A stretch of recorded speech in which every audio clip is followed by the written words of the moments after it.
The sun hung heavy in the South African sky, casting long shadows over Sharpeville. The air, thick with the stench of sweat and tension, buzzed with whispers of defiance. A crowd of over 5,000 black South Africans had gathered near the police station, all silently waiting for something to happen, something to break. The peaceful protest was about passing laws, draconian restrictions forcing non-whites to carry the identification papers at all times. To many, it was more than just an issue of documentation. It was a symbol of their oppression. Among the crowd stood Thandi, a young teacher with fierce eyes and a heart full of hope. She had come to support her people, feeling that today, perhaps, they might win a small victory. Her brother, Kwame, a factory worker, was beside her, clenching his fists, anger and fear mixing on his face. "Don't do anything foolish," Thandi whispered to him, her voice strained. But Kwame, like so many others, was determined. "We must be seen," he replied, his gaze fixed on the growing mass of people.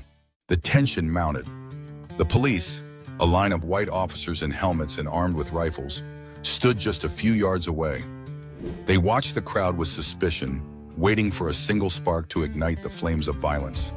Thandi felt it in the air, a cold, oppressive fear that swirled around the crowd like an unseen predator. A man from the back shouted, "We won't carry these passes anymore. They can't control us."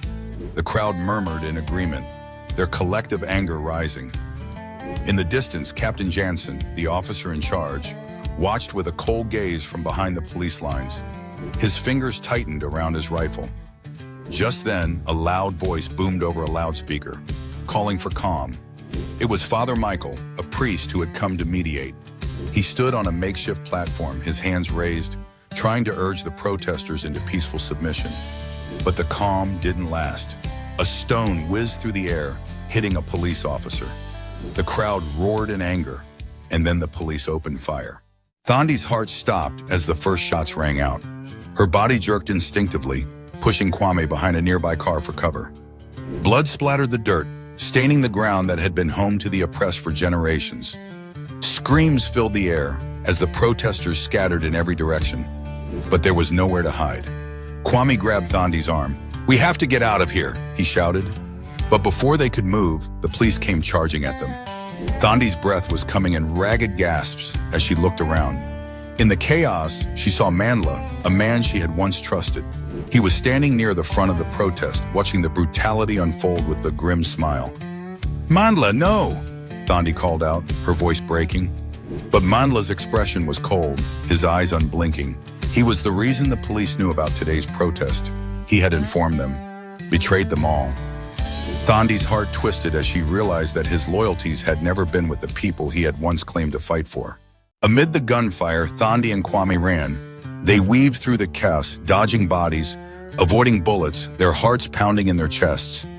Thandi could feel the weight of the betrayal like a rock in her stomach, but there was no time to dwell on it now.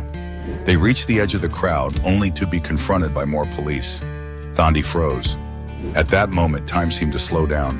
She caught the eye of Captain Jansen, who was advancing toward them with a grim look. He raised his rifle and the barrel of the gun pointed directly at her. But just as he was about to pull the trigger, a loud shout rang through the air. Father Michael, wounded but still alive, had thrown himself in the path of the officer.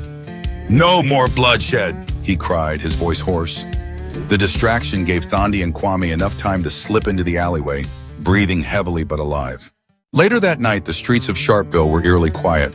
The sound of gunfire had been replaced by a heavy silence, broken only by the occasional sob of a grieving mother or the whispered prayers of those who had survived. Thandi sat beside Kwame in their small home, the weight of the day's events sinking in. She didn't know how many had died, but she could hear the cries of the wounded in her mind, a constant reminder of the blood that had been spilled in the name of justice. "How many?" Kwame whispered, his voice thick with emotion. Thandi didn't answer. The question wasn't just about the dead.